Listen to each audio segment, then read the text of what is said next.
o Pito Cairo. Érase unha vez un Pito Cairo que andaba polo monte buscando comida e máis fortuna. Un día, escarballando na terra, encontrou unha saqueta chea de moedas de ouro. Abraiando con tanta riqueza, pensou: levareillas ao rei. Amarrou a saqueta ao lombo e moi animoso botou a andar polo camiño real.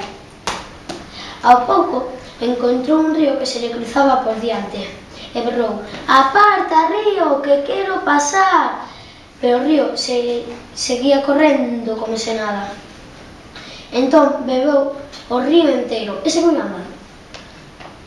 Pouco despois, encontrou unha caruxa que estaba deitada no chan e berrou: boa, caruxa, que quero pasar. Pero a caruxa non se movía ni un chisco.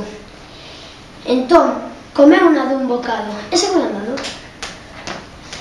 Moito despois, encontrou un piñeiro que lle cortaba o paso e berrou: bótate un lado, piñeiro, que quero pasar.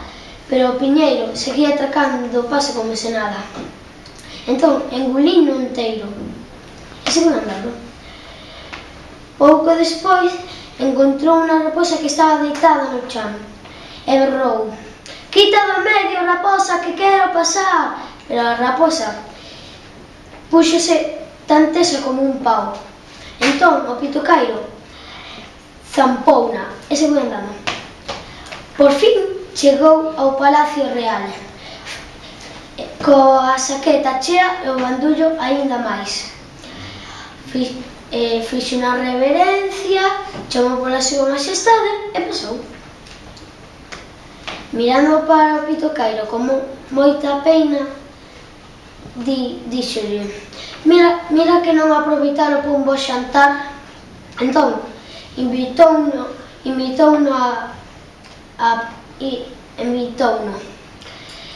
Con moita cortesía, o rei mandou levar o Pito Cairo ao galiñeiro. A Pito Cairo isto lle cheiraba que era unha trampa. Entón berrou: kikiriki, a miñas moedas quero aquí. E como abriu tanto o peteiro, a raposa saíu dun brinco e comeu as galiñas todas.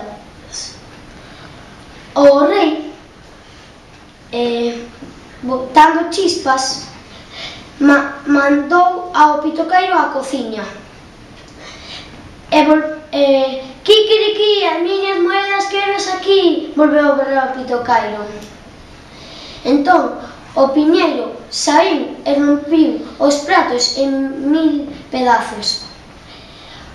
O rei Roxo mandou ao Pito Cairo a coza do aceite e volveu a berrar: kikiriki, as miñas moedas quedas aquí. E a caruxa saíu, bebeu a poza inteira. O rei, botando fume polas orellas, mandou comer ao Pito Cairo e volveu a berrar o Pito Cairo, casi sin poder: kikiriki, as miñas moedas quedas aquí. E a auga saíu de par en par e foi pola cociña, pos corredores, por todo o palacio. O rei, que era un cagaínas, tiña medo de morrer afogado. E entón devolveu a presa ao Pito Cairo e a saqueta chea de moedas de ouro. E os tres, o Pito Cairo, a raposa e a caruxa, moi contentos, subiron ao piñeiro e viaxaron por todo o mundo. E colorín colorado, o Pito Cairo foi rematado.